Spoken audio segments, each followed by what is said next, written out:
It's time to check out the hottest bikes from Bull Hardline Tasmania 2024.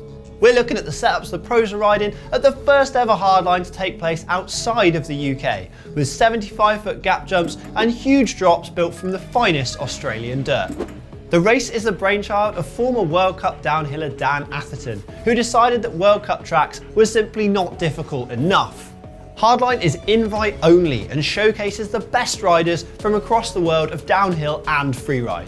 So sit back and relax as we look at the best bikes from the inaugural Hardline Tasmania. Of all the fast bikes at Hardline Tasmania, this one was the fastest. The race-winning bike of Irishman Ronan Dunn. Dunn put on a masterful performance and capitalised on the momentum from his World Cup downhill podium at Snowshoe last year. But since then, Dunn has had a change of sponsor and bike, and he moves from the nuke-proof Descent of last season to the Mondraker Summum he used to win at Hardline this weekend. The bike features a carbon frame just like the Summum you can buy in your local bike shop. But not so standard is the idler wheel, which takes pride of place above the chainring, presumably changing the anti-squat characteristics of Mondraker's Zero suspension system. It looks to be sporting a custom paint job too, perhaps thanks to Mondraker's in-house custom paint shop. Dunn is running a mullet setup with a pair of Maxxis Minion DHR2 tyres in downhill casing. The rear is wrapped over an E13 downhill rear wheel, but the front tyre is mounted to an unstickered rim, which could even be carbon fibre. Ever dependable, a Shimano Saint drivetrain powers Dunn off the line, and Saint brakes slow the Mondraker down when required.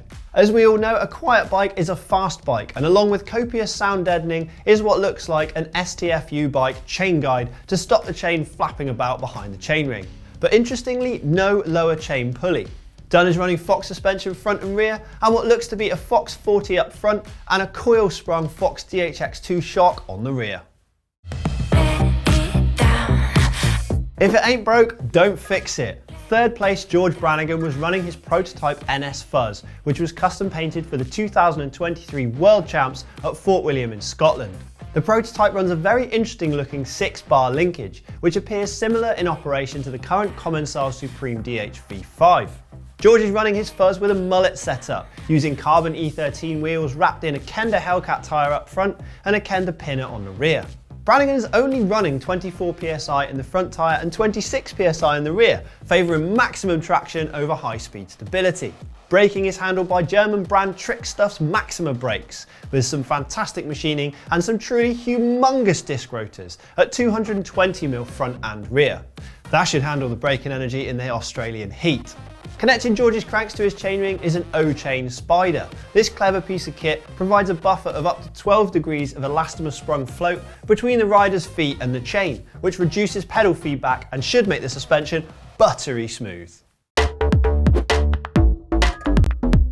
One of our favourite bikes from Bull Hardline Tasmania was this custom painted beauty belonging to Canadian phenom Gracie Hemstreet. Hemstreet won Rider of the Week award for her massive sends and posted a time of 3:56 on race day ahead of Scottish shredder Louise Ferguson. The Red Bull athlete had a custom paint job on her Norco downhill bike, taken care of by Spray Gun Wizard's fresh paint of Whistler.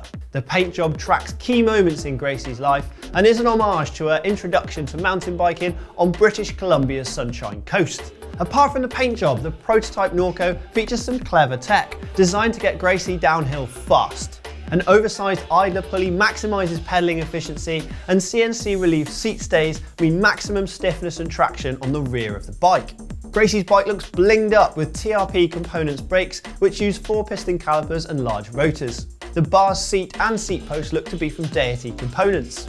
The Norco DH prototype runs a mullet setup with wheels from Crank Brothers to keep Gracie rolling, and Maxxis tyres are the tyre of choice to deal with the deep Australian dust.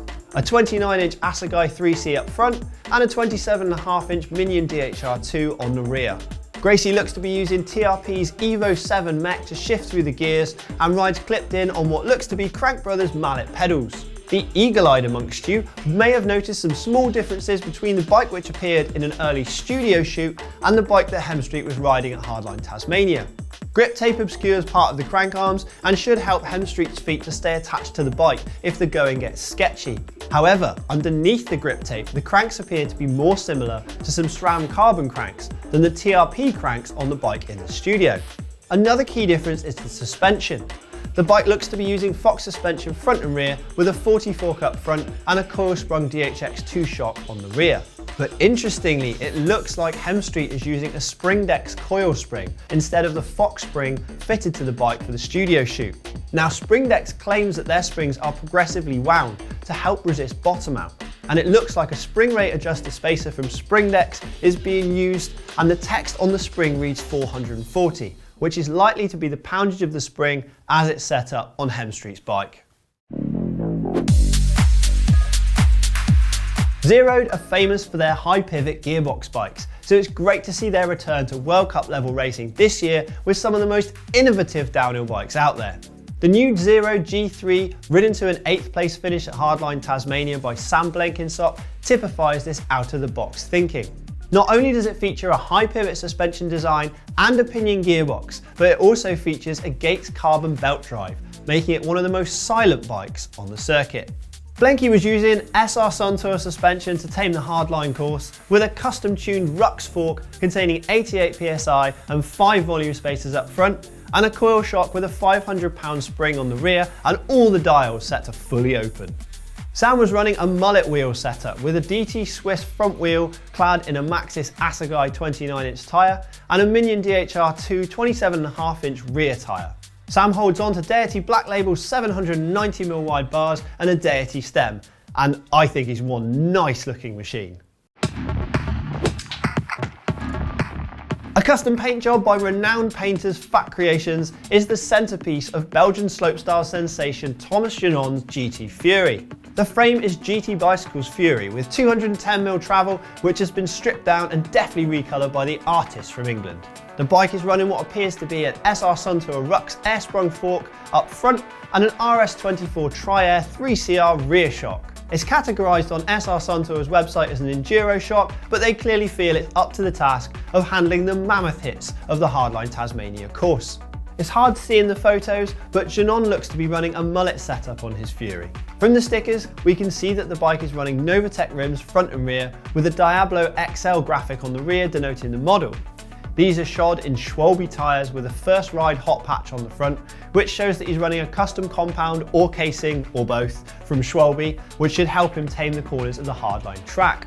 The rear tyre has a rather cool custom Tommy G hot patch. I guess that's how you know you're a factory rider, your own name on the sidewall of your tyre. Holy Toledo, it's Johnny Solido. Juan Diego Johnny Solido is one of the rising stars of the freeride scene and the first Mexican to qualify for Red Bull Rampage. Johnny has a bike with a rather special paint job by Tony Bauman from Washington. His Transition TR11 has been decked out in a paint job fit for Tom Cruise in Top Gun, as it mimics the clean lines of the F-22 Raptor supersonic stealth fighter. In terms of kit, his bike uses the ubiquitous Shimano Saint finishing kit and has some nice touches to stop the chain rattling, like the rubber chain guide from STF Bike. A quiet bike can help you concentrate on the riding at hand, and concentration was super important for all the riders on the consequential high-speed course at Red Bull Hardline Tasmania. Johnny's bike is suspended by a Mazzocchi Bomber 58 fork up front and a Bomber air shock at the rear. Interestingly, just like fellow freestyle fanatic Thomas Janon, Johnny's bike appears to be using Shimano Saint XTR trail brakes rather than the Saint ones. Perhaps lightweight or a specific lever feel is the key here, but we can only speculate. Solido uses Michelin DH22 tyres for traction in the Antipodean dust, wrapped around Industry 9's Grade 310 wheels, with carbon rims and their wonderfully noisy hubs. Johnny rides flat pedals from Anvil Components, who also supply his cockpit parts. The Atherton AM200 is an exotic carbon and titanium machine made here in the UK and designed with the help of former world champions G and Rachel Atherton. This particular bike is ridden by World Cup downhill racer Jim Monroe, who is one of the riders brave enough to tackle the fearsome course at Hardline Tasmania. Of the 12 frame sizes on offer, Jim uses the 7th one, with 470mm of reach, providing the optimum balance of stability and manoeuvrability. He runs Fox suspension with a DHX2 coil shock on the rear with a 550-pound spring, managing the AM200's 200mm of travel. At 75 kilos in weight, Jim says that this is the firmest suspension he has ever run. A Fox 40 fork on the front has 200mm travel, controlled by 94 psi of air and a whopping 6 tokens to make it really progressive, resisting the big hits when landing huge jumps on a course like Red Bull Hardline. If Jim needs to slow down, he can in a hurry thanks to Hayes Dominion brakes, resplendent in a very 90s style purple anodizing. Galfa disc shark rotors dissipate the heat with a 203mm rear rotor and a massive 223mm rotor on the front. An FSA cassette is married to an FSA chain and chainring, and cogs are swapped quickly thanks to a SRAM XO 7-speed mech and shifter. An MRP G5 chain device makes sure that Jim never loses power on the punishing track, and 165mm FSA gradient cranks and Crank Bros mallet pedals provide the drive. Jim relies on Continental Crypto-Tal tyres running 27 psi in the front and a very high sounding 32 psi in the rear. Stand sealant helps prevent any air escaping in case of a rock or a snake bite. I mean, the track is in Australia after all. Thanks for joining us to look at the best bikes from Red Bull Hardline Tasmania. If you enjoyed this video, please drop us a like and make sure to subscribe to the channel. And let us know which of these bikes is your favourite by leaving a comment below. But if you want to keep feasting your eyes on awesome bikes, why not check out what the pros are riding at Hardline Wales last year by clicking here. There must be a Crocodile Dundee pun in there somewhere because of the way that Ronan Dunn dominated the course this weekend. Oh. Let's leave it, let's leave it. We're trying too hard, we're contorting it. It should work, but it doesn't.